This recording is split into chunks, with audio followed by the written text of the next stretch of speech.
এই সুন্নাহকে আমরা একেবারে সংকীর্ণ করে ফেলেছি। সুন্নাহ বলতে আমরা বুঝি যে জুমার আগে কিছু সুন্নাত পড়তে হবে, ফজরের আগে 2 রাকাত সুন্নাহ, এরপরে জোহরের আগে 4 রাকাত, জোহরের পরে 2 রাকাত, মাগরিবের আগে পরে 2 রাকাত, এশায় 2 রাকাত, মিষ্টি খাওয়া সুন্নাহ, পাগড়ি দেওয়া সুন্নাহ, ইত্যাদি ইত্যাদি সুন্নাহ। সুন্নাহ জিনিসটাকে আমরা সংকীর্ণ করে ফেলেছি। অথচ সুন্নাহ এটা ব্যাপক একটি শব্দ, সুন্নাহ এটা ব্যাপক একটি জিনিস, এটা সংকীর্ণ কোনো জিনিস নয়, এটা বিস্তীর্ণ, বিস্তারিত, প্রশস্ত একটি জিনিস। সুন্নাহর এক কথায় আমরা যেটি মনে রাখব তা হচ্ছে রাসূল সাল্লাল্লাহু আলাইহি ওয়াসাল্লামের পথ পদ্ধতি, রীতি নীতি, জীবন আদর্শ। তাহলে আর সুন্নাহকে আমরা সংকীর্ণ করতে পারবো না। যখন সুন্নাহ এইভাবে বুঝবো, রাসূল সাল্লাল্লাহু আলাইহি ওয়াসাল্লামের পথ, সুন্নাহ মানে রাসূলের পথ, মতাদর্শ, তার আদর্শ, তার জীবন বিধান, তিনি যা বাস্তবায়ন করতে বলেছেন, যা নিষেধ করেছেন সেখান থেকে বিরত থাকা, যা করতে বলেছেন তা আদায় করা, বাস্তবায়ন করা, প্রতিটি ক্ষেত্রে তার জীবন আদর্শকেই গ্রহণ করা, ইসলামের জীবন আদর্শ গ্রহণ করাই মুহাম্মদ সাল্লাল্লাহু আলাইহি ওয়াসাল্লামের জীবন আদর্শ গ্রহণ করা। এই অর্থে আমরা সুন্নাহ গ্রহণ করব। যদি এই অর্থে আমরা গ্রহণ করতে পারি তাহলে আমাদের বাস্তব জীবনে আমরা সুন্নাহকে মিলিয়ে নিতে পারবো। তাহলে সুন্নাহ মানে পথ পদ্ধতি, রাসূলের জীবন বিধান। এক কথায় রাসূল সাল্লাল্লাহু আলাইহি ওয়াসাল্লামের পুরো জীবন বিধানটাই, তার সব যেগুলো সবই হচ্ছে সুন্নাহ। সেটি প্রকার হতে পারে সুন্নাহ, সেটি কথা হতে পারে, রাসূলের কাজ হতে পারে, সেটা মনসম্মতি হতে পারে। কথা মানে ক্বালা রাসূলুল্লাহ সাল্লাল্লাহু আলাইহি ওয়াসাল্লাম, রাসূল সাল্লাল্লাহু আলাইহি ওয়াসাল্লাম এমনটি বলেছেন। কাজ, রাসূল সাল্লাল্লাহু আলাইহি ওয়াসাল্লাম সালাত যেভাবে সম্পাদন করেছেন, হজ যেভাবে করতে বলেছেন, এটা হচ্ছে ফিআলি, তিনি যেটি কাজ করে দেখিয়েছেন, এটা হলো তার কর্মগত সুন্নাহ। এরপরে তার সামনে তিনি করেন নাই, করতে বলেন নাই, কিন্তু তার সামনে করা হয়েছে, তিনি মনসম্মতি দিয়েছেন, তিনি চুপ থেকেছেন, তার মানে এটা করা বৈধ রয়েছে, তার সামনে করা হয়েছে।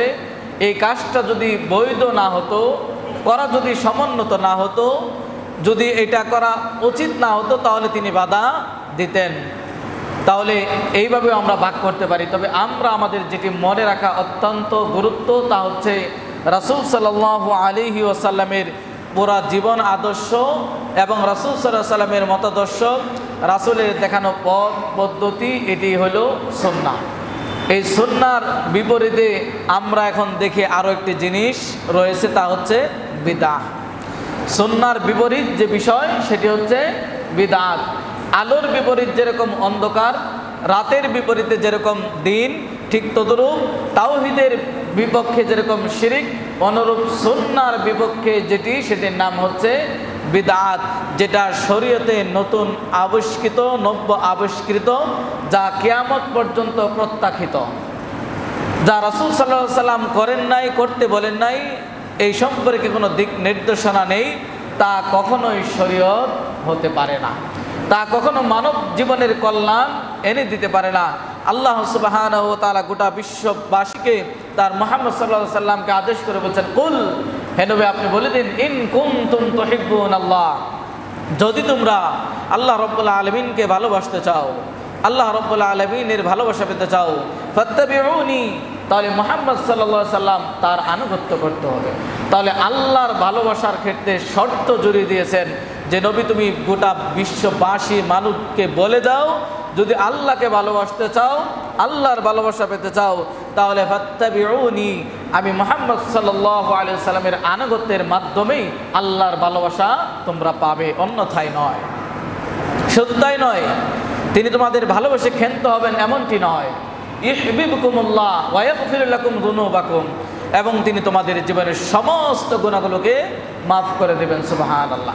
তাহলে এই আয়াত সূরা আল ইমরানের 31 নম্বর আয়াত যদি আমরা একটু পরিষ্কার করে বুঝতে চাই, যে আল্লাহর ভালোবাসা পেতে হলে, আল্লাহকে ভালোবাসতে হলে মানদণ্ড এবং আনুগত্য করতে হবে পৃথিবীর কোনো মানুষ নয়, পৃথিবীর কোনো গাউস কুতুব নয়, পৃথিবীর কোনো ইমাম নয়, পৃথিবীর কোনো বক্তা নয়, পৃথিবীর কোনো আলেম নয়, পৃথিবীর কোনো মনীষী নয়, পৃথিবীর কোনো ব্যক্তিবর্গ নয়। যাকে আনুগত্য করতে হবে, যার সব কিছু মাথা পেতে মেনে নিতে হবে, তিনি একমাত্র শুধুমাত্র কেবলমাত্র মুহাম্মদ সাল্লাল্লাহু আলাইহি ওয়াসাল্লাম। এবার আসুন, আপনার আমার ভালোবাসায় মুহাম্মদ সাল্লাল্লাহু আলাইহি ওয়াসাল্লামের আনুগত্য আছে কিনা? আপনার আমার ভালোবাসায় শরীয়তের দিক নির্দেশনা আছে কিনা? আপনার আমার ভালোবাসায়, আপনার আমার পারিবারিক ভালোবাসা, সামাজিক ভালোবাসা, ধর্মীয় ভালোবাসা, সকল ক্ষেত্রে মুহাম্মদ সাল্লাল্লাহু আলাইহি ওয়াসাল্লামের আনুগত্য আছে কিনা?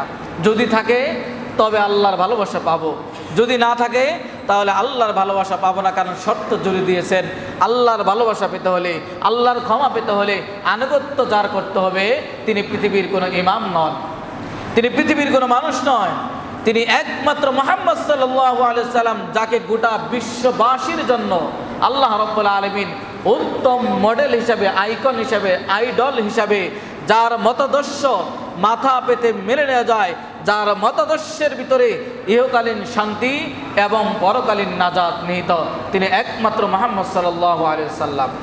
এবার প্রশ্ন, এরপরে কি কোনো ইমাম আমাদের আনুগত্য চলে? এরপরে কি কোনো মাযহাবের, কোনো ইমামের মাযহাব চলতে পারে? মুহাম্মদের কথার উপর পৃথিবীর কারো কথাই টিকে না। মুহাম্মদ সাল্লাল্লাহু আলাইহি ওয়াসাল্লামের আদর্শের বাইরে পৃথিবীর কোনো মানুষের আদর্শ টিকতে পারে না। তাহলে সেই মানুষটাকে যদি মাইনাস করে আমরা আল্লাহর ভালোবাসা পেতে চাই, আমরা রাসূলের সুন্নাহ বলে প্রমাণ করতে চাই, তাহলে সেটি কখনোই প্রমাণিত হবে না। আসুন, আল্লাহ সুবহানাহু ওয়া তাআলা সূরা মুহাম্মদে আমাদের আমলগুলো যেন বিনষ্ট না হয়ে যায়। আমল বিনষ্ট হয়ে যাবে কিভাবে? যদি আল্লাহ এবং রাসূলের আনুগত্য না থাকে। আল্লাহ এবং রাসূলের আনুগত্য যদি না থাকে, ওই আমল কোনোদিনই আপনার শুদ্ধ আমল হবে না।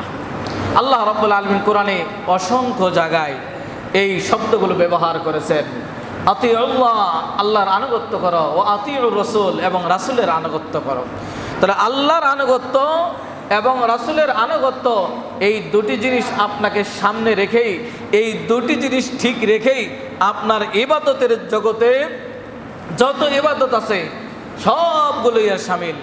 আপনি সিয়াম একদিন আগে করবেন না একদিন পরে করবেন, ঈদ একদিন আগে করবেন না একদিন পরে করবেন, আপনার সলাত রফল আদান করবেন কি করবেন না, সলাতে আমিন সূরা ফাতিহার পরে জোরে বলবেন কি বলবেন না, রুকুতে আপনার হাঁটু আগে যাবে না হাত আগে যাবে, দুই সিজদার মাঝখানে ইস্তিরাহ জালসা আল্লাহুম্মা গফিরলি ওয়ারহামনি ওয়াহদিনি ওয়াআফিনি ওয়ারযুকনি, এই দোয়াটুকুন করার সময় আপনি দিবেন কি দিবেন না, সব কিছু কিন্তু রাসূলের আনুগত্যের ভিতরে চলে আসবে। শুধু আপনাকে মিলিয়ে নিতে হবে। যদি মন গড়া কোনো কিছু মানা যেত, ইচ্ছা করলেই যদি সব কিছু আপনি নিজের মতো করতে পারতেন, তাহলে বাংলাদেশ থেকে 6 লক্ষ টাকা দিয়ে হজে গিয়ে 7 বার তওয়াফের জায়গায় আপনি 14 বার করার আপনার স্বাধীনতা থাকতো। আপনি বলতে পারতেন 6 লক্ষ টাকা খরচ করে এত দূরে আসছি হজ করার জন্য, তওয়াফ 7 বার নয় 14 বার করব, কিন্তু তা কি হবে? হবে না। আপনি বলেন সাই 7 বার করতে হবে, এবং শুধু তাই নয়, সফা থেকে শুরু করতে হবে, আপনার মন চাচ্ছে আপনি মারওয়া থেকে শুরু করবেন, তাও হবে না। সলাতের চাইতে শ্রেষ্ঠ ইবাদত আর কি হতে পারে যে সলাত আপনাকে আমাকে মুক্তি দিতে পারে? এই সলাতও কি আপনার আমার ইচ্ছা মতো আপনি আমি করতে পারবো? আপনার আমার পদ্ধতি অনুযায়ী ইচ্ছা মতো আপনি আমি করতে পারবো? পারবো না। সলাত খুব সুন্দর জিনিস, তারপরও মাগরিবে ফরজ 3 রাকাতে আপনাকে পড়তে হবে, বেশি করা যাবে না, কমও করা যাবে না। সলাত খুব সুন্দর জিনিস, ফজরের ফরজ 2 রাকাতে পড়তে হবে, আপনি কম আর বেশি করার কোনো সুযোগ এখানে নেই। সেজন্য বলছি, আমাদের আমলকে যদি আমরা বিনষ্ট করতে না চাই, এই দিন রাত খেটে সামান্য একটু আমল করি, হয়তো কেউ 5 ওয়াক্ত সালাতটাই ধরে রেখেছে আর অন্যান্য ইবাদত তেমন করি না, অন্যান্য ইবাদত তেমন করতে গেলেও সেখানে দেখা যাচ্ছে মাযহাবি গোরামি এবং সামাজিকতা এবং বাপদাদা করে গেছে, করতে বলেছে, এই জগা খিচুড়ি দিয়ে কোনো রকম আমল করার চেষ্টা করি। একবারও কি আপনি প্রশ্ন করেছেন যে এই আমলটা আল্লাহ রাব্বুল আলামিনের কাছে গ্রহণযোগ্য হবে কিনা? যদি না হয়, তাহলে এই প্রচণ্ড শীতের ভিতরে অজু করে রাসূলের পদ্ধতি যদি অজুই না হয়, রাসূলের পদ্ধতি যদি সলাতই না হয়, তাহলে আপনার আমলটা বিনষ্ট হবে। আল্লাহ রাব্বুল আলামিন, ইয়া আইয়ুহাল্লাযীনা আমানু আতিউল্লাহ ওয়া আতিউর রাসূল ওয়া লা তুবতিলু আমালাকুম, সূরা মুহাম্মদ আয়াত নাম্বার 33। আল্লাহ রাব্বুল আলামিন কাদেরকে ডাক দিয়ে বলছেন জানেন? যারা ঈমান আনয়ন করেছে। আর ঈমান আনতে গেলে জিবরাইল বলছিল আখবিরনি আলাল ঈমান, আখবিরনি আলাল ঈমান, মুহাম্মদ আপনি আমাকে ঈমান সম্পর্কে সংবাদ দিন। আল্লাহ রাসূল সাল্লাল্লাহু আলাইহি সাল্লাম ঈমান সম্পর্কে বলতে গিয়ে তিনি সংবাদ দিলেন ঈমান কাকে বলে?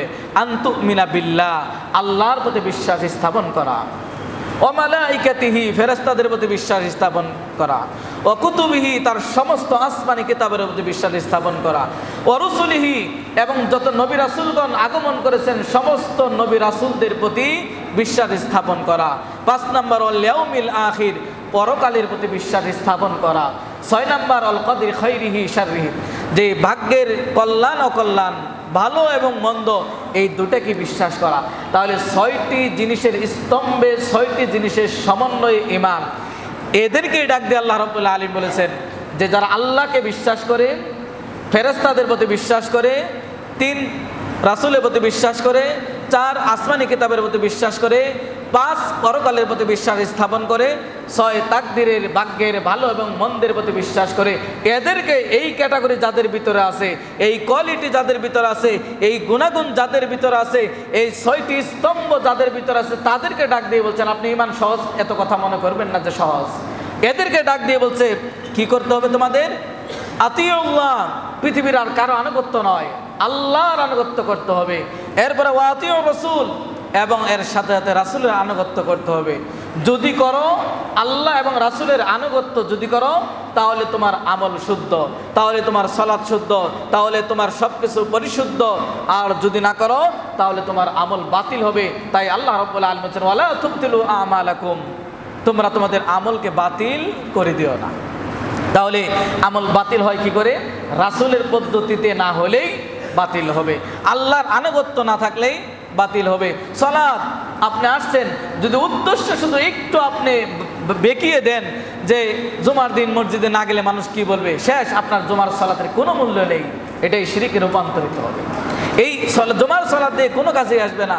আর যদি এই জায়গায় ঠিক থাকে যে আল্লাহর আনুগত্য করবো, আল্লাহর সন্তুষ্টি, আল্লাহর বিধান দিয়েছেন আমাকে 5 ওয়াক্ত আমাকে আদায় করতে হবে, তবে আপনি ঠিক। এরপরে এইটুকুও ঠিক থাকলে হবে না, পদ্ধতিটা হতে হবে কার? ইমাম আবু হানিফার। পদ্ধতি হতে হবে কার? ইমাম শাফি রাহিমাহুল্লাহ। পদ্ধতি হতে হবে কার? ইমাম মালিক রাহিমাহুল্লাহ। পদ্ধতি হতে হবে কার? ইমাম হাম্বলি রাহিমাহুল্লাহ আজমাইন। না, তাদের কারো পদ্ধতি নয়। আমার পদ্ধতি তাও না, পৃথিবীর কোনো মনীষীর পদ্ধতি তাও না, পৃথিবীর বড় বড় স্কলার তাদের পদ্ধতি না, একমাত্র শুধুমাত্র যার পদ্ধতি তিনি মুহাম্মদ সাল্লাল্লাহু আলাইহি ওয়াসাল্লাম।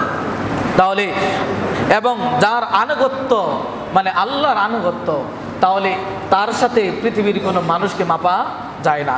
আল্লাহ রাব্বুল আলামিন বলেন মাইয়ুতির রাসূল ফাকাদ আতা আল্লাহ, সূরা নিসার 80 নম্বর আয়াতে, যে ব্যক্তি রাসূলের আনুগত্য করলো সে ব্যক্তি আল্লাহর আনুগত্য করলো।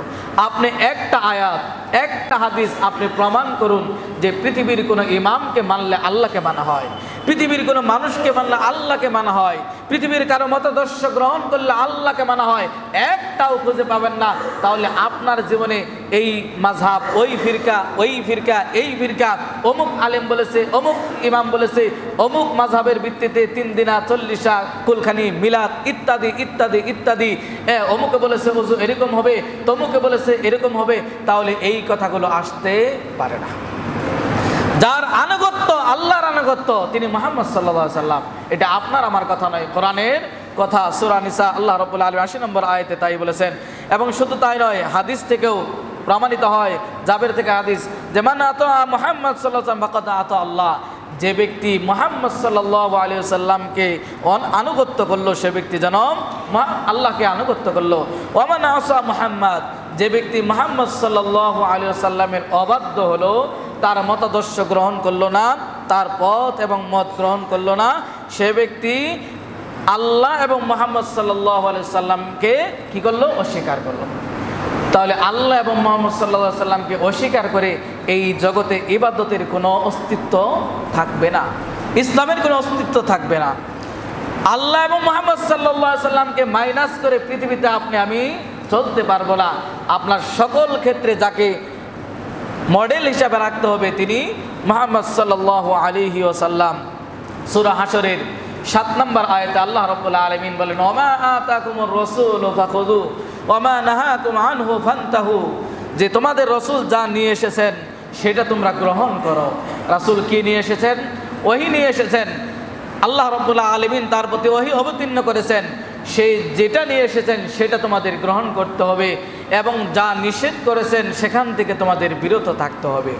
নিয়ে এসেছে কোরআন এবং সুন্নাহ, নিয়ে এসেছে মানব জাতির কল্যাণের জন্য ঐশী গ্রন্থ, তিনি নিয়ে এসেছেন মানব জাতির কল্যাণের জন্য, হেদায়েতের জন্য, মানুষকে সরল সঠিক পথ দেখানোর জন্য যে ঐশী গ্রন্থ এবং আল্লাহ রাব্বুল আলামিন তার প্রতি যে ওহী অবতীর্ণ করেছেন কোরআন এবং সুন্নাহর আলোকে, এটাই আমাদের গ্রহণ করতে হবে। তাহলে আল্লাহ রাব্বুল আলামিন আদেশ দিলেন তোমাদের রাসূল যা নিয়ে এসেছেন সেটা আপনাকে আমাকে গ্রহণ করতে হবে।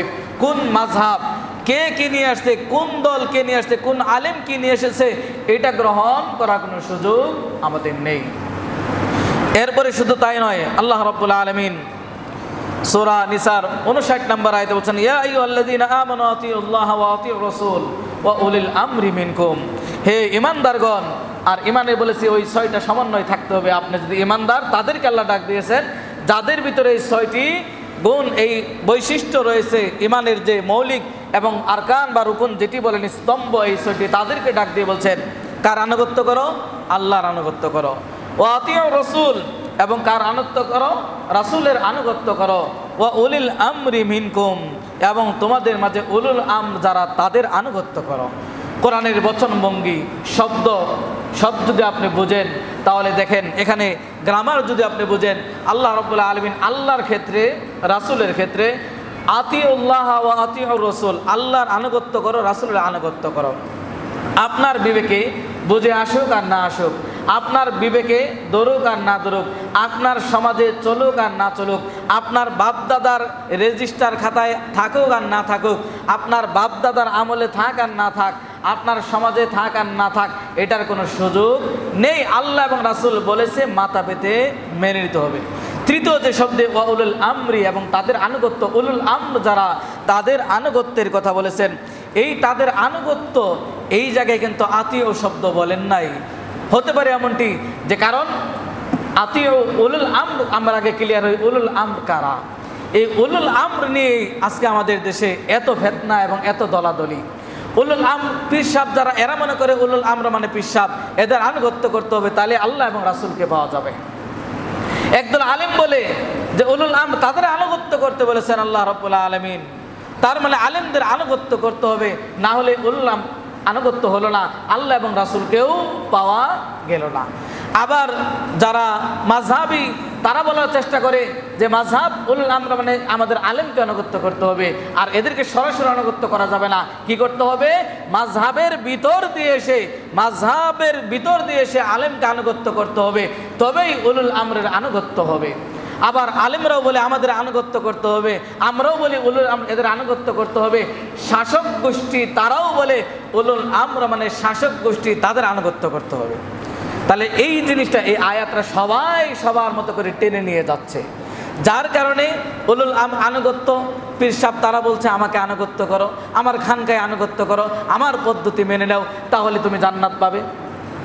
মাযহাবী তারা বলছে আমাদের মাযহাবের ভিতরে দিয়ে এসে যদি তুমি এই গণ্ডি ভিতরে দিয়ে ইমাম আবু হানিফার মাযহাব দিয়ে যদি এসো, ইমাম শাফির মাযহাব দিয়ে যদি এসো, ইমাম আহমদ ইবনে হাম্বলের মাযহাবের দিক দিয়ে যদি আসো, তাহলে এই পদ্ধতিতে আসলে আল্লাহ এবং রাসূলের আনুগত্য হবে, এরপরে তুমি জান্নাত পাবে।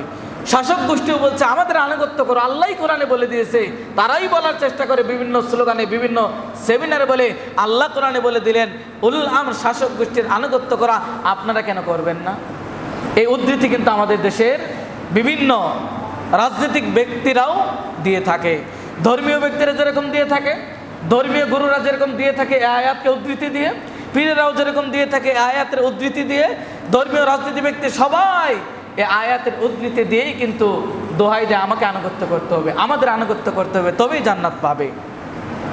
এবার আসুন এই উলুল আমর শব্দটা আমরা জেনে নিই। উলু মানে ওয়ালা, আল্লাযী, তার মানে যাদের জ্ঞান রয়েছে, যাদের ইলম রয়েছে, এবং যারা আল্লাহ এবং রাসূল সাল্লাল্লাহু আলাইহি ওয়াসাল্লামের আদেশ অনুযায়ী শাসক গোষ্ঠী, তারা যদি আল্লাহ এবং রাসূল যা আদেশ দিয়েছেন সেই আলোকে যদি তারা আপনাকে কোনো আনুগত্য করতে বলে তবেই হবে ওই উলুল আমর এর আনুগত্য।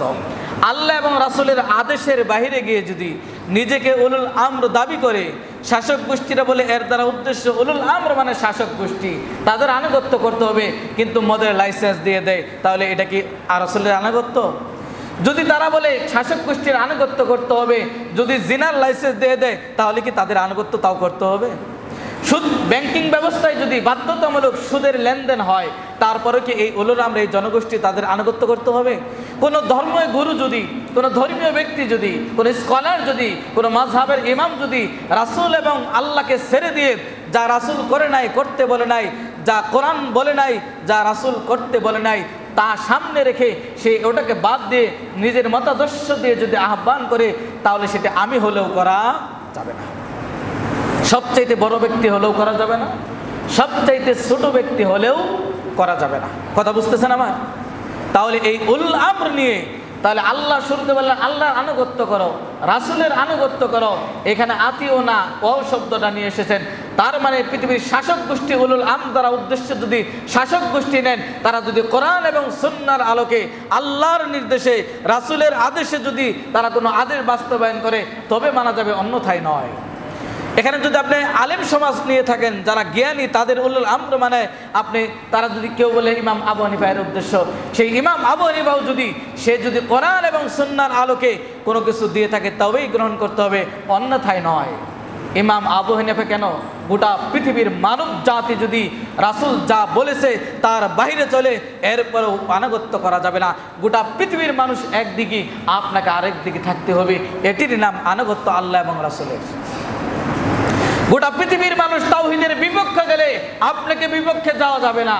গোটা পৃথিবীর মানুষ শিরকের পক্ষে গেলে আপনি একাই গোটা সমাজে তাওহীদের পক্ষে আপনাকে আওয়াজ তুলতে হবে, যা ইব্রাহিম আলাইহিস সালাতু ওয়াস সালাম যে আওয়াজ তুলেছিলেন হকের পক্ষে, তাওহীদের পক্ষে, গোটা সমাজ তার বিপক্ষে, তিনি একাই তাওহীদের একত্ববাদের জন্য লড়েছেন। তাহলে আসুন, তাহলে এই উলুল আমর নিয়ে আমাদের যে এই জায়গায় আমাদের বুঝতে হবে, উলুল আমর দ্বারা আপনি যদি শাসক গোষ্ঠী নেন, তাহলে কোরআন এবং সুন্নাহর আলোকে শাসক গোষ্ঠীর কোনো বিধান হলে মেনে নিতে হবে, অন্যথায় নয়। উলুল আমর দ্বারা যদি আপনি কোনো মাযহাবকে বুঝে থাকেন, ওই মাযহাবের ইমাম যদি কোরআন এবং সুন্নাহর আলোকে রাসূলের আদর্শ ভিত্তিক মাসআলা ফতোয়া দিয়ে থাকে, মাযহাব যদি প্রতিষ্ঠা করে থাকে, তাহলে মানা যাবে, অন্যথায় নয়। গোটা পৃথিবীর মানুষ যদি আল্লাহ এবং রাসূলের আনুগত্যের বিপরীতে যায়, তাহলে তাদের আনুগত্য করা যাবে না। গোটা আলেম সমাজ যদি বলে থাকে রাসূলের আনুগত্য চলবে না, আমাদের আনুগত্য করতে হবে, এর ভিতরে যদি রাসূলের আদর্শ না থাকে, তাহলে ওই আলেমদের আনুগত্য করা যাবে না। তাহলে আপনাদের যে বিষয়টি আমরা বোঝাতে চাচ্ছি যে সুন্নাহর গুরুত্ব কিন্তু অনেক। আর সুন্নাহ অর্থ আপনি যদি সংকীর্ণ করে নেন, সুন্নাহ মানে 2 রাকাত ফরজের আগে, ফরজের পরে 2 রাকাত সুন্নত পড়া, তাহলে এই সুন্নাহ কিন্তু রাসূল সাল্লাল্লাহু আলাইহি ওয়াসাল্লাম এইভাবে আমাদের দিয়ে যাননি। কোরআন, হাদিস এবং সুন্নাহ এটা আমরা অনেকে পার্থক্য করে থাকি। আপনি হাদিসের গ্রন্থগুলো যদি দেখেন, সুনানে আবি দাউদ, ওখানে সুন্নতের বহু বচন সুনান নিয়ে আসছেন, যে সুনানে আবি দাউদ, এই সুনানে আবি দাউদে এখানে কি মানে সবগুলো কি সুন্নতের আলোচনা করেছেন, খেয়েছেন, রাসূল কিভাবে কি করেছেন, এগুলো আলোচনা না পুরোটাই হাদিসের আলোচনা? তাহলে সুন্নাহ এবং হাদিস মৌলিকভাবে আমরা কোনো পার্থক্য দেখি না। যেটি সুন্নাহ সেটি হাদিস, শব্দগত পার্থক্য সেটা রয়েছে। কিন্তু যদি আপনি সুন্নাহকে শুধু মনে করেন 2 রাকাত সালাত করা এবং মিষ্টি খাওয়া ইত্যাদি এগুলোই সুন্নাহ, হ্যাঁ 4টি বিবাহ করতে হবে, এগুলোই সুন্নাহর দোহাই দিয়ে শুধু আপনি, না, এমনটি হতে পারে না। অতএব রাসূল সাল্লাল্লাহু আলাইহি সাল্লাম যা দিয়েছেন, যা নিয়ে এসেছেন, এইটাকেই মানতে হবে, পৃথিবীর আর অন্য কোনো মানুষের কথা মানা যাবে না। এবার আপনার বিবেকের কাছে প্রশ্ন, আপনার সমাজের কাছে প্রশ্ন, আপনার মাযহাবের কাছে প্রশ্ন, আপনার ইমামের কাছে প্রশ্ন, আপনার হুজুরের কাছে প্রশ্ন, আপনার মসজিদের খতিবের কাছে প্রশ্ন, গোটা মানব জাতির কাছে, গোটা মানুষের কাছে প্রশ্ন যে আমরা কাদেরটা মানব? বাপদাদা যা করেছেন তা মানব, না মুহাম্মদ সাল্লাল্লাহু আলাইহি ওয়াসাল্লাম যা দিয়েছেন তা মানব? মুহাম্মদ সাল্লাল্লাহু আলাইহি ওয়াসাল্লাম আগে আসছেন না আপনার বাপদাদা আগে আসছেন? ইসলাম আগে এসেছে না আপনার বাপদাদা আগে এসেছে? সবগুলোর উত্তর হবে যে বাপদাদা আগে আসেনি, ইসলামই আগে এসেছে। রাসূল সাল্লাল্লাহু আলাইহি ওয়াসাল্লাম আগে এসেছে, বাপদাদা আগে আসে নাই। তাহলে রাসূল যদি আগে এসে থাকে এবং ধর্মীয় প্রণেতা যদি তিনি হন, তাহলে সেখানে বাপদাদার আদর্শ কি করে চলে? সেখানে সামাজিকতার দোহাই দিয়ে কি করে চলে? কোরআনে নেই, সুন্নায় নেই, রাসূল করে নাই, করতে বলে নাই, তাহলে এগুলো কি দিয়ে চলে?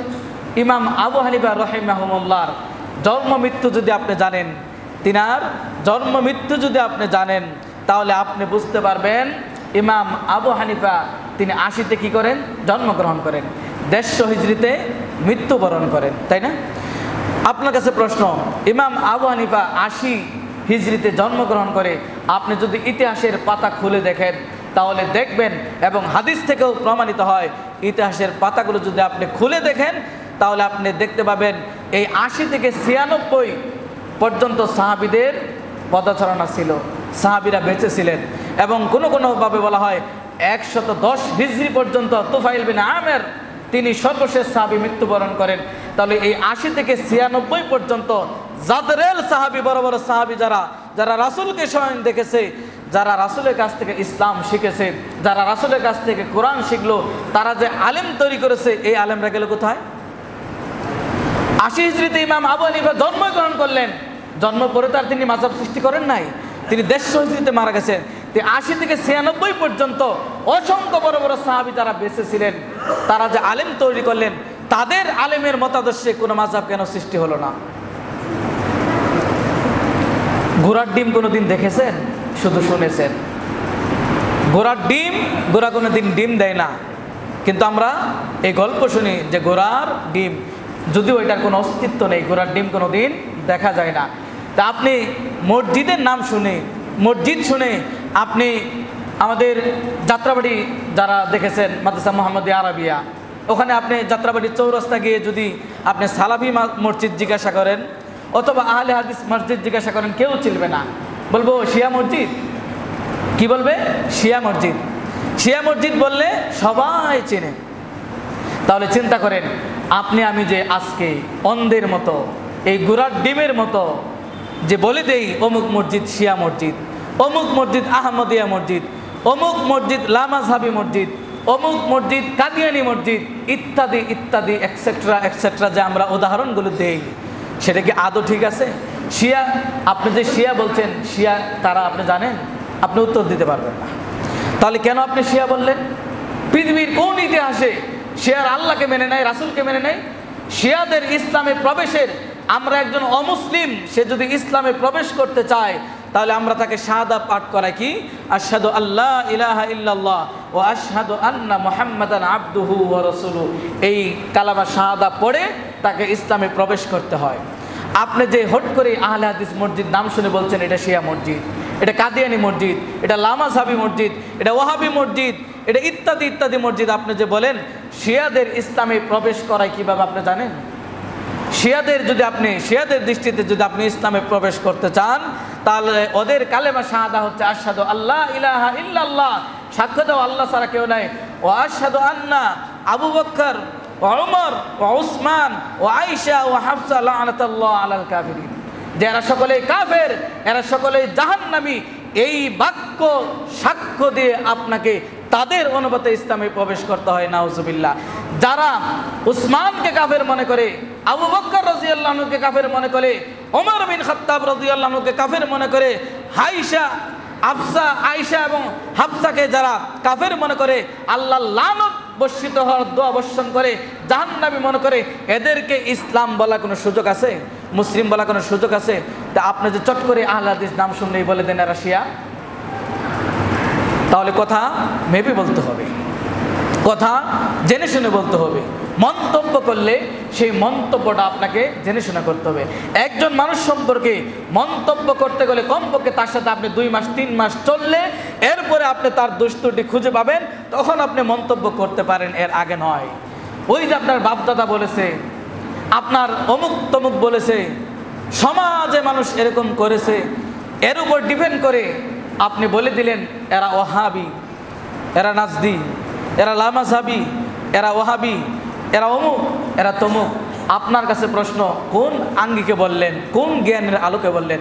কাদিয়ানিরা মুসলিম বলার কোনো সুযোগ নেই, জাহামিয়ারা মুসলিম বলার কোনো সুযোগ নেই, রাফিজিয়া এরা পথভ্রষ্ট দল, কাদেরিয়া জাবরিয়া মুরতাদ এরা পথভ্রষ্ট দল, এরা আলী রাদিয়াল্লাহু আনহুকে তারা মনে করে যে আলী রাদিয়াল্লাহু আনহু খেলাফতের হকদার ছিলেন, কিন্তু আবু বকর, ওমর, উসমান এবং হাফসা এবং আয়েশা এরা সকলেই মিলে চক্রান্ত করে আলী রাদিয়াল্লাহু আনহু খেলাফত বাদ দিয়েছেন। তাহলে এরকম একজন আকীদা বিশ্বাস যারা করে তাদেরকে আপনি আহলে হাদিসের সাথে ট্যাগ লাগিয়ে দিয়ে এদেরকে আপনি কোন যুক্তিতে বলেন এরা শিয়া? যদি এরা শিয়া না হয়, যাদেরকে শিয়া বলছেন এরা যদি না হয়, হাদিসের ভিত্তিতে আপনি হতে পারেন। কারণ একজনকে কাফের ফতোয়া দিলে সে যদি কাফের না হয় তাহলে আপনি উল্টা কাফের হবেন। অতএব ফতোয়া আমরা সাবধানে দেওয়ার চেষ্টা করি। তা কাজেই যে কথাটি বলতে চাচ্ছিলাম যে সুন্নাহ মানবেন, রাসূলের পদ্ধতি মানবেন, না বাপদাদা যা করে গেছে তা মানবেন, না কোরআন হাদিস যা বলেছে তা মানবেন। প্রায় 60টি জায়গায় আল্লাহ রাব্বুল আলামিন এই যে আজকে আমরা যে দোহাইগুলো দেই, ওই সময় ওই মক্কার কাফেররা তারাও এই দোহাই দিত যে আমাদের বাপদাদা যা করে এগুলো কি ভুল? আমাদের বাপদাদাদের পেয়েছি 360টি মূর্তির পূজা করে, তারা মান্নত করে, এই করে ওই করে, এগুলো কি ভুল? তাদের দৃষ্টিতে ভুল নয়। অতএব তুমি মুহাম্মদ যে দাওয়াত নিয়ে এসেছো এটা আমরা কবুল করব না, আমাদের বাপদাদাদেরকে যা পেয়েছি এটাই কবুল করব। যা আজকে 1500 বছর পরে এসে আমরাও একই কথা বলি যে আমাদের বাপদাদারা কি ভুল করেছে, অমুক আলেম কি ভুল করেছে, অমুক হুজুর কি ভুল করেছে। আমরা বলি অমুক হুজুর ভুল করেছে কি করে নাই, সেটার মাপার প্যারামিটার হলো কোরআন এবং সুন্নাহ। কোরআন এবং সুন্নাহ দিয়ে আপনি কি কখনো মেপেছেন? নাকি ওই ঘোড়ার ডিম দিয়ে মেপেছেন? সবার কাছে শুনেছেন ঘোড়ার ডিম দেয়, কিন্তু আদৌ ঘোড়ার ডিম দেখার কোনো সৌভাগ্য কারো হয় নাই। যদি এমনটি হয়, বলেছি যে সুন্নাহর গুরুত্ব, কারণ আপনি আমি চাইলে আপনার আমার মতো করে ইবাদত কোনো কিছুই আপনি আমি করতে পারবো না। যদি করি সেটি আল্লাহ রাব্বুল আলামিনের কাছে গ্রহণ হবে না। সূরা বাকারার 170 নম্বর আয়াত, সূরা মাইদার 104 নম্বর আয়াত, সূরা লুকমানের 21 নম্বর আয়াত, অনুরূপভাবে সূরা আম্বিয়ার 53 নম্বর আয়াত। এই আয়াতগুলো প্রমাণ করে আজকে আমরা যে দোহাই দিচ্ছি, অমুক হুজুর কি কম বুঝে, অমুক মসজিদের আলেম কি কম বুঝে, অমুক বুজুর্গানের দিন কি কম বুঝে, অমুক কি কোরআন হাদিসের বাইরে কথা বলে, আমরা কি কোরআন সুন্নাহ মানি না? হাদিস জবাই করার কয়েকটি শব্দ আছে, হাদিসকে জবাই করে দেওয়ার কয়েকটি শব্দ মনে রাখবেন। সুতরাং, কেন, কবে, কোথায়, কিভাবে, অতএব, এগুলো সবগুলো হলো হাদিস জবাই করার পারিভাষিক শব্দ। দেখবেন হাদিস পড়তে পড়তে দেখবেন কোনো মত যদি তাদের বিরুদ্ধে চলে যায়, ওই জায়গায় বলবে এটা আমাদের মাযহাবে নেই, অতএব এটা মানা যাবে না। এটা অজু এতটুক পুজ বের হয়ে এতটুক পর্যন্ত গড়িয়ে আসলে অজু ভেঙে যাবে, এটা আমাদের মাযহাবে বলে, সুতরাং এটাই মানতে হবে। অথচ রাসূল কোনোদিন বলে নাই যে রক্ত বের হলে, একটু পুজ বের হলে অজু ভেঙে যাবে, সুতরাং এটা মানা যাবে না। তাহলে হাদিস জবাই করার শব্দগুলো মনে রাখবেন, কবে, কোথায়, কিভাবে এবং সুতরাং, কোথায় ইত্যাদি। এই শব্দগুলো দ্বারাই কি করে হাদিসগুলোকে জবাই করা হয়। তো কাজেই এই যে চিত্র তুলে ধরলাম, ওয়াইদা কিলা লাহুম তাআলাউ ইলা মা আনজালাল্লাহু ওয়া ইলা রাসূল ক্বালু হাসবুনা মা ওয়াজাদনা আলাইহি আবাআনা। সূরা মাইদার এই আয়াত থেকে প্রমাণিত হয় 104 নম্বর আয়াত। যখন তাদেরকে তুমি বলবে ওয়াইদা কিলা লাহুম তাআলাউ ইলা মা আনজালাল্লাহ, আসো আল্লাহ এবং রাসূল, আল্লাহ যা অবতীর্ণ করেছেন মুহাম্মদ সাল্লাল্লাহু আলাইহি সাল্লামের প্রতি, আসো এইদিকে। শুধু আপনি এটুকুনি বলবেন যে আপনার সালাত তো রাসূলের সালাতের মতো হচ্ছে না, আপনার 3 দিনা 40 কুলখানি মিলাদ কিয়াম তো এটা রাসূলের জামানায় তো ছিল না, এটা তো কোরআন সুন্নাহর অস্তিত্ব খুঁজে পাওয়া যায় না। আপনি শুধু এইটুকু বলবেন, দেখবেন আপনাকে ধরে বলবে বাংলা মৌলবী হয়েছো, বাংলা বুখারি পড়েছো, তুমি হাদিসের কি বুঝো, তুমি কোথা থেকে পেলে, তুমি হাদিস বুঝবে না, এটা আলেমরা বুঝবে, আপনি বুঝবেন না। ব্যবসায় লাভ হলে আপনি বুঝেন, ব্যবসায় লস হলে আপনি বুঝেন, ব্যবসার মারপেচ আপনি বুঝেন, বিল্ডিং তৈরি মারপেচ বুঝেন, অন্যের জমি আত্মসাতের মারপেচ কিভাবে করতে হয় সেগুলো বুঝেন, দেন দরবার করতে হয় সেগুলো বুঝেন, কিভাবে তাড়াতাড়ি রাতারাতি ধনী হতে হবে, আঙ্গুল বলে কলা গাছ হতে হবে, সব বুঝলেন। শুধু বুঝলেন না রাসূলের সুন্নাহ, শুধু বুঝলেন না কোরআন, শুধু বুঝলেন না ইসলামী মূলনীতি। এটুকু বলবেন, বললেই রাখো মিয়া, এরা কি কম বুঝে? বাপদাদারা এগুলো করে গেছে, অতএব এগুলো যদি ভুল হতো তাহলে কি হতো না? এটা কাদের কথা? আজকের যুগের কথা না, প্রায় 1500 বছর পূর্বে আল্লাহ রাব্বুল আলামিন তার নবীকে ওহী করে জানিয়ে দিয়েছেন। তাদেরকে যখন বলবে, তারা বলবে হাসবুনা মা ওয়াজাদনা আলাইহি আবানা, আমরা আমাদের পিতাদের যে অবস্থায় পেয়েছি এটাকে আমাদের জন্য যথেষ্ট নয়।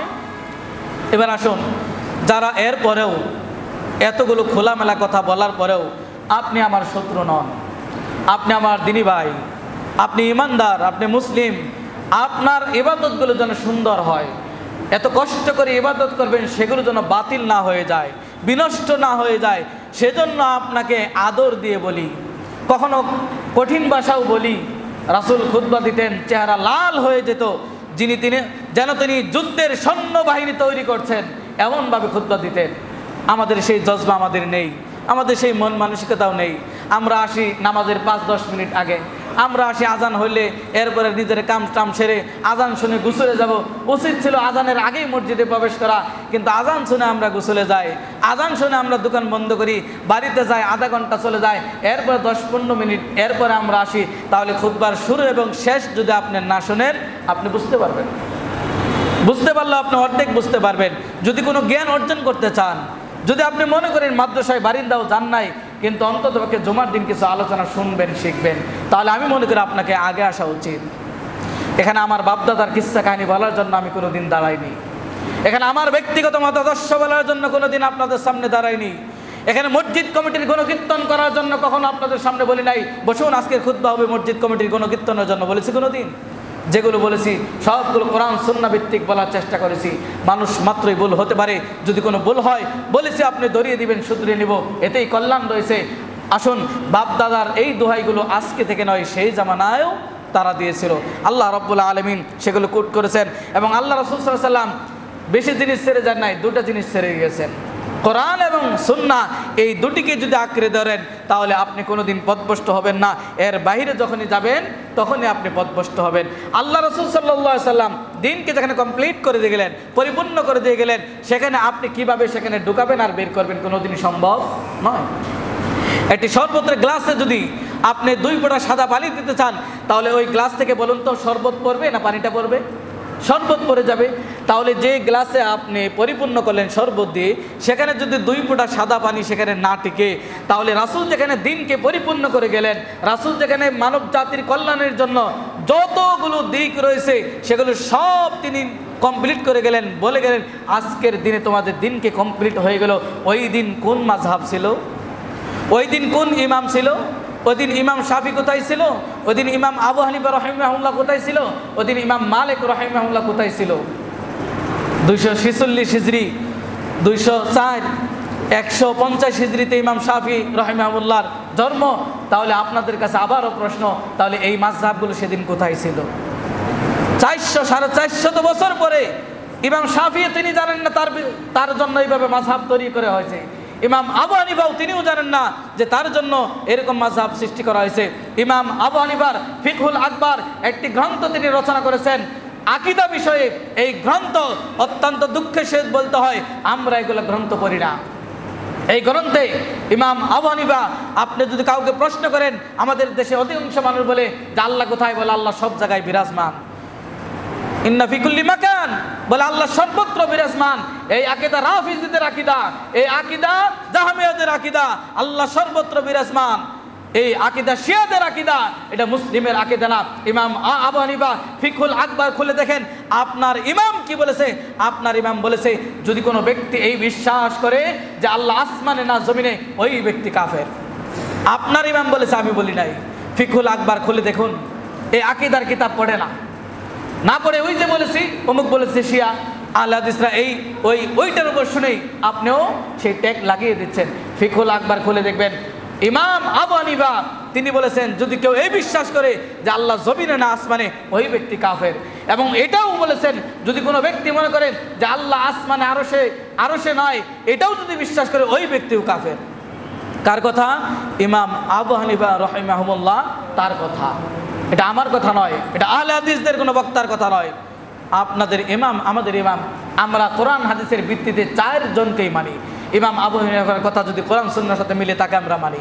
ইমাম শাফির কথা যদি কোরআন সুন্নাহ রাসূলের সাথে মিলে আমরা মানি। ইমাম আহমদ বিন হাম্বল, এক কথায় 4 ইমামের আমরাই অনুসরণ করি। কিভাবে?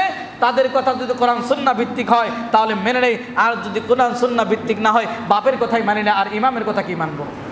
কোরআন সুন্নাহ ভিত্তিক বাপ যদি আপনার বিরুদ্ধে কোরআন সুন্নাহ বিরোধী বলে আপনি মানবেন, তাহলে ইমামের কথা কিভাবে আমরা মানি? তা আমরা তো সেই জাতি যে কোরআন সুন্নাহ যথেষ্ট দলিল আদিল্লা থাকতে হবে, সাহাবীদের আমল থাকতে হবে। কারণ আল্লাহ রাসূল সাল্লাল্লাহু আলাইহি সাল্লাম এই হাদিস যদি আপনি না মানেন, সুন্নাহকে যদি না মানেন, সত্য উন্মোচিত হওয়ার পরেও যদি আপনি বিভিন্ন মাযহাবী দোহাই দেন, আপনি যদি সামাজিকতার দোহাই দেন, আপনি যদি বড় হুজুরের দোহাই দেন, বাপ দাদার দোহাই দেন, আপনার জন্য এই হাদিসটি যথেষ্ট। আল্লাহ রাসূল সাল্লাল্লাহু আলাইহি ওয়াসাল্লাম বলেছে, কুল্লু উম্মতি ইয়াদখুলুনাল জান্নাহ, আমার উম্মত যারা প্রত্যেকেই জান্নাতে প্রবেশ করবে। প্রশ্ন, আপনাকে উম্মত হতে হবে। রাসূলের যদি আদর্শ না মানেন, আপনি উম্মত কোনোদিন হতে পারেন না। দাঁড়িয়ে পানি পান করলে আল্লাহ রাসূল বলছে ফালাইসা মিন্না, আমার আদর্শের অন্তর্ভুক্ত না, আমার দলের অন্তর্ভুক্ত না। তাহলে শত শত মাসলা মাসাইল হাদিসের বিরুদ্ধে দিবেন, রাসূলের বিরুদ্ধে দিবেন, আর আপনি রাসূলের উম্মত দাবি করবেন, তা তো কোনোদিন হতে পারে না। আল্লাহ রাসূল কি বললেন, যে আমার উম্মত যারা প্রত্যেকে জান্নাতে প্রবেশ করবে, ইল্লা মান আবা, তবে ওই ব্যক্তি ব্যতি রেখে। আবা, সাহাবীরা জিজ্ঞাসা করেন, হে আল্লাহ রাসূল, এই আবা ব্যক্তিটাকে?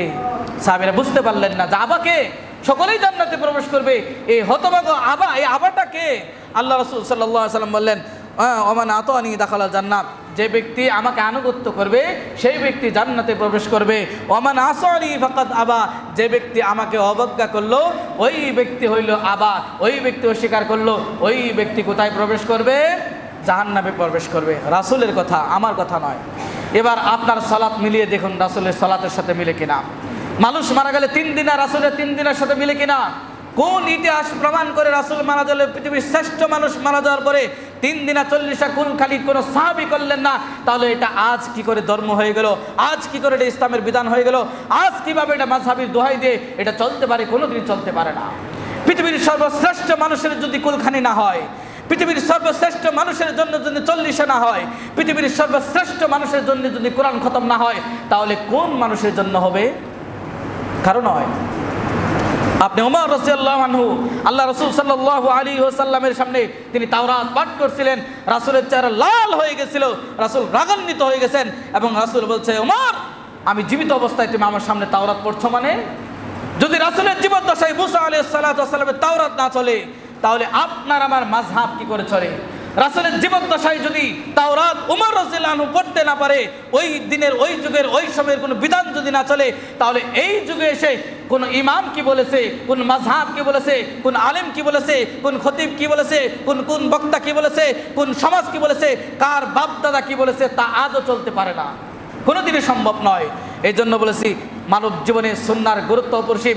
আর সুন্নাহ যদি আপনি শুধু মিষ্টি খাওয়া মনে করেন, তাহলে আপনার কাছে সুন্নাহর গুরুত্ব হবে না, এটাই স্বাভাবিক। আর সুন্নাহ যদি আপনি মনে করেন যে রাসূলের গোটা জীবন হচ্ছে সুন্নাহ, রাসূলের পথ পদ্ধতি এটি হচ্ছে সুন্নাহ, তাহলে আপনার জীবনে আশা করি ইনশাআল্লাহ আপনি সঠিক পথ পাবেন।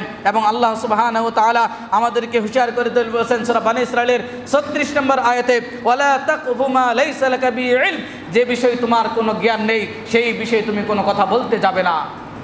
আমরা এই আয়াতের উল্টা চলি, জ্ঞান নাই যে বিষয়ে সেই বিষয়ে আমরা বেশি কথা বলি, মন্তব্য সেই বিষয়ে আমরা বেশি করি। তাহলে আমাদের উচিত, এবং আল্লাহ রাব্বুল আলামিন গোটা বিশ্ববাসীর জন্য চ্যালেঞ্জ ছুড়ে দিয়েছেন, কুল হাতু বুরহানাকুম ইন কুনতুম সাদিকিন, তোমরা যদি তোমাদের মতাদর্শে সত্যবাদী হয়ে থাকো তাহলে তোমাদের প্রমাণগুলো পেশ করো।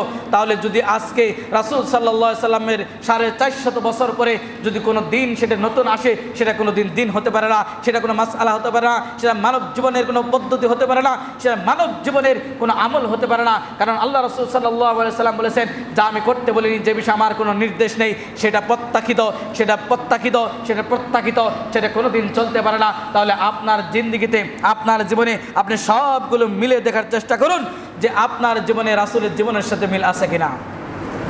আপনার মৃত্যু থেকে নিয়ে যা হয়, বিবাহ সম্পত্তি যা হয়, যা অনুষ্ঠান করা হয়, ধর্মীয় জীবনে, ব্যক্তিগত জীবনে, পারিবারিক জীবনে, সামাজিক জীবনে, রাষ্ট্রীয় জীবনে, যে যেখানে যেভাবে আমল করে, একবার হলে আপনাকে চিন্তা করতে হবে আদৌ রাসূল সাল্লাল্লাহু আলাইহি সাল্লামের আলোকে হয়েছে কিনা, রাসূল সাল্লাল্লাহু আলাইহি সাল্লামের হয়েছে কিনা। যদি রাসূলের আনুগত্য হয় তবেই আল্লাহ রাব্বুল আলামিন কবুল করবেন, অন্যথায় নয়। মুহাম্মদ সাল্লাল্লাহু আলাইহি ওয়াসাল্লামের আনুগত্য করতে হবে, যার আনুগত্য করলে আল্লাহ রাব্বুল আলামিন রামাইতুল্লাহ ওয়া রাসূল, যারা আল্লাহ এবং তার রাসূলের আনুগত্য করবে, ফাউলাইকা মাআল্লাযীনা আনআমাল্লাহু আলাইহিম মিনান নাবিয়্যিন ওয়াস সিদ্দীকিন ওয়াশ শুহাদা ওয়াস সালিহিন, যারা আল্লাহ এবং রাসূলের আনুগত্য করবে তাদের প্রতি আল্লাহ রাব্বুল আলামিন অনুগ্রহ তেমন করবে। ফাউলাইকা আনআমাল্লাহু মিনান নাবিয়্যিন, তারা নবীদের অন্তর্ভুক্ত, সিদ্দীকিন, তারা সিদ্দীকদের অন্তর্ভুক্ত হবে, তারা শুহাদা, তারা শহীদদের অন্তর্ভুক্ত হবে, ওয়াস সালিহিন, তৌহিদ, তারা সৎ লোকদের অন্তর্ভুক্ত হবে। পৃথিবীতে একটি আয়াত, একটি হাদিস আপনি প্রমাণ করুন যে অমুক ইমাম মানলে, অমুক শাফিকে মানলে, অমুককে মানলে, তমুককে মানলে আল্লাহকে মানা হবে, রাসূলকে মানা হবে, নবীদের অন্তর্ভুক্ত হবে, আল্লাহ তাদের প্রতি অনুগ্রহ করে শহীদদের মর্যাদা দিবেন এবং সিদ্দিকদের মর্যাদা দিবেন। একটিও পাবেন না।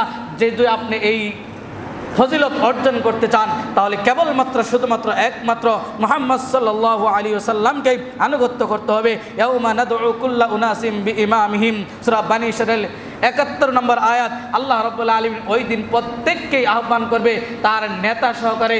এবার আপনি দেখুন আপনার নেতাকে। আহলে হাদিসরা এই জায়গায় সফল। ইমাম ইবনে তাইমিয়া রাহিমাহুল্লাহ বলেছেন যে আল্লাহ রাব্বুল আলামিন কোরআনে ৪২টি জায়গায় বলেছেন আতিউল্লাহ, আল্লাহর আনুগত্য করো, ওর রাসূল, রাসূলের আনুগত্য করো। তাহলে ৪২টি বার এই কথা বলার পরেও আপনার আনুগত্য কেন রাসূলের হয় না? আপনার আনুগত্য কেন আল্লাহর দিকে হয় না? আসুন আল্লাহ রাব্বুল আলামিনের আনুগত্য করি, রাসূলের আনুগত্য করি, সুন্নাহকে গুরুত্ব দেওয়ার চেষ্টা করি। ওই দিন ইমামকে ডাকা হবে। আমরা নিঃসন্দেহে বলি আমাদের ইমাম একজন, মুহাম্মদ সাল্লাল্লাহু আলাইহি ওয়াসাল্লাম। ওই দিন যদি আল্লাহ ডাকে, তাহলে আমাদের ইমাম হিসেবে যাকে ডাকবেন তিনি পৃথিবীর শ্রেষ্ঠ মানুষ মুহাম্মদ সাল্লাল্লাহু আলাইহি ওয়াসাল্লাম। আপনার ইমামকে, আপনি কাকে নিয়ে উঠবেন সেটা আপনার বিবেকের কাছে প্রশ্ন থাকলো। সূরা আহজাব ৬৬, ৬৭, ৬৮ নম্বর আয়াত খুলে দেখুন। ইয়াউমা তুকাল্লাবু উজুহুম বিন-নার, সেদিন উলট করে জাহান্নামে নিক্ষেপ করা হবে। সেদিন তারা আফসোস করে বলবে ইয়াকুলুনা ইয়া লাইতানা, আজকে জাহান্নামে উলট করে, উল্টা করে জাহান্নামের চেহারাগুলো নিক্ষেপ করা হচ্ছে। সেই দিন আফসোস করে বলবে ইয়া লাইতানা আতা'নাল্লাহ ওয়া আতা'নার রাসূলা, যদি আমরা আল্লাহ এবং রাসূলের আনুগত্য করতাম তাহলে আমাদের এই দশা হতো না। এরাও এটাও বলবো ওই দিন ওয়াকালু রব্বানা ইন্না আতা'না সাদাতানা, যদি আমরা আমাদের নেতাদের আনুগত্য না করতাম, ওকুবরানা, আমাদের মুরব্বীদের আনুগত্য না করতাম, ফাআযাল্লুনা সাবিলা, এদের আনুগত্য করেছি, নেতার আনুগত্য করেছি, নেতা বিপদগামী করেছে, এবং মুরব্বীদের আনুগত্য করেছি, মুরব্বীরা বিপদগামী করেছে, সমাজের আনুগত্য করেছি, সমাজ আমাদেরকে বিপদগামী করেছে, ফাআযাল্লুনা সাবিলা, এরা আমাদের পথভ্রষ্ট করেছে। এরপরে আল্লাহর কাছে এরা ফরিয়াদ করবে, আল্লাহ এই নেতাদের জন্য পথভ্রষ্ট হয়েছি, এই মুরব্বীদের জন্য পথভ্রষ্ট হয়েছি, এই বাপদাদার দোহাই দিয়ে আমাদের পথভ্রষ্ট করেছে। আমরা সত্যটা মানতে চেয়েছি কিন্তু সামাজিকতার দোহাই দিয়েছে, বাপদাদার দোহাই দিয়েছে, বড় হুজুরের দোহাই দিয়েছে, ইত্যাদি ইত্যাদি দোহাই দিয়েছে। রব্বানা আতিহিম যিফাইন মিনাল আযাব, হে আল্লাহ আমাদের চাইতে দ্বিগুণ শাস্তি এদেরকে দাও। ওয়ালানহুম লা'নান কাবীরা, এবং তাদের জন্য অভিসম্বোধ করবে, লানত করবে যে আল্লাহ এদের মতো অভিশাপ তুমি লানত করো। তাহলে ওই দিন কি অবস্থা হবে? এবং সূরা বাকারা থেকে প্রমাণ হয় সেই দিন এই অবস্থা থেকে, এই জাহান্নামের এই কঠিন অবস্থা থেকে, এই যে এই দিনে এই পৃথিবীতে আপনি যে সম্পৃক্ত রেখেছিলেন রাসূলকে বাদ দিয়ে, আপনি যে সম্পর্ক রেখেছিলেন সামাজিকতার কারণে, আপনি যে কোরআনকে বাদ দিয়ে আপনি বলেছেন বাপদাদারা কি ভুল করেছে, অমুক হুজুর কি কম বুঝে, তোমার চাইতে কম বুঝে, তুমি কোথায় পড়াশোনা করেছো, এরা দেওবন্দ থেকে পড়ে এসেছে, এরা বড় বড় মাদ্রাসা থেকে পড়েছে, এরা কি তোমার চাইতে কম বুঝে, এই যে দোহাই দিয়েছেন। ওই দিন এই আযাব দেখে তারা আপনার এই সম্পর্ক ছিন্ন করে ওরাও পলায়ন করবে আপনার কাছ থেকে। যাদেরকে আজকে এত বাহবা দিচ্ছেন, যাদের কারণে আপনি পথভ্রষ্ট হচ্ছেন, যারা টাকা পকেট বাড়ি করতেছে, কুলখানি চল্লিশা মিলাদ কিয়াম করে, কোরআন হাদিসের কোনো অস্তিত্ব নাই, আপনি প্রমাণ করুন যে কোরআন হাদিসের অস্তিত্ব আছে। এটা শুধু হুজুরের পকেট বোঝাই হয়, এটা শুধু হুজুরের পকেট গরম হয়, আপনার কোনো কিছু লাভ হয় না, আপনার চাউল ডাউল খরচ হয়। এই বেদাতি আর শিরিকপন্থী বিদআতপন্থীদের খাওয়াইয়ে কোনো লাভ নেই। অতএব কোরআন সুন্নাহর আলোকে জীবন গড়তে হবে, সুন্নাহর গুরুত্ব আমাদের জীবনে দিতে হবে। আসুন আল্লাহ সুবহানাহু ওয়া তাআলা আমাদের কোনো দালালের জন্য আমরা আনুগত্য না করি, দলিল ভিত্তিক আনুগত্য করব। আমরা কোনো দালালের আনুগত্য করব না, দলিল ভিত্তিক আনুগত্য করব, আর হক আনুগত্য করব। হকটা পৃথিবীর কোনো খানকা থেকে আসে নাই, কোনো মাজার থেকে আসে না। ওয়াকুলিল হাক্কু মির রাব্বিকুম, হক একমাত্র আল্লাহ রাব্বুল আলামিনের পক্ষ থেকে আসে। আসুন কোরআন সুন্নাহ যা আছে তা মানব, কোরআন সুন্নাতে যা নাই তা কোনোদিন মানার চেষ্টা করব না। আল্লাহ রাব্বুল আলামিন আমাদের সেই তৌফিক দান করুন, আমিন। আকুলু মা তাসমাউলি ওয়া লাকুম ওয়া লিসাইরিল মুসলিমিন ফাস্তাগফিরু ইন্নাহু হুয়াল গফুরুর রহিম।